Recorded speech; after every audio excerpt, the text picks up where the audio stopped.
তো গাইস, মানবতার ফেরিওয়ালা কারে কয় আপনারা জানেননি? আমি এই মুহূর্তে আপনারা দেখাইম, দেখতে থাকবা।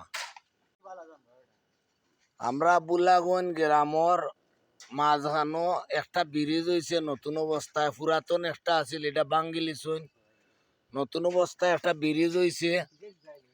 তো রাস্তার দুই সাইডে দি কিছু খাসা মাটি রয়েছে, মেঘ দিছে, এখন গাড়ি গুড়া উঠতে নামতে বহুত সমস্যা ওর, যার গতিকে আমরা গ্রামর ছোট ছোট বাই বাদার হল আসুন, দেখো তারা মানবতার ফেরিওয়ালার মতো কাজ করে কিলা নিজের গাড়ির পয়সা দি কংক্রিট সামান কিনা আইনা এর মাঝে দেওয়া ওর, যাতে গাড়ি স্লিপ করে না, যাতে মানুষের কষ্ট হয় না। কারণ এখন বর্ষাকাল, বর্ষার সময় যাতে তারা পথ চলাকালীন মানুষের কোনো সমস্যা হয় না।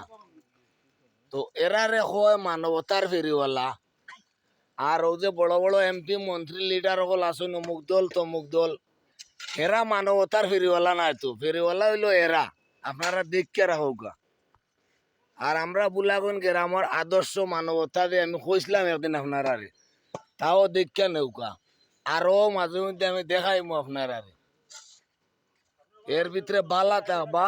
আর ও যে ছোট ছোট বাই বাদার হলে কাম কররা, তারা সব সময় দোয়া করবা, যেহেতু তারা সব সময় শরীর স্বাস্থ্য বালা থাকে, এরকম মানবতার ফেরিওয়ালার কাজ করতে পারে তারা।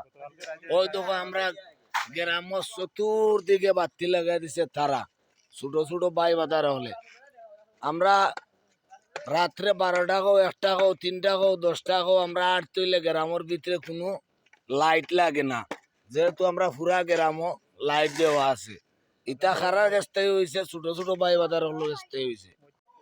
ঠিক আছে নানি জনগণ, আমার কথার লগে মিল হয়েছে নি? বুলাগঞ্জ আদর্শ যেনে বুলাগঞ্জে মানবতার ফেরিওয়ালা হল আসুন, ইটা আজ নয়া করে না, সব সময়ও।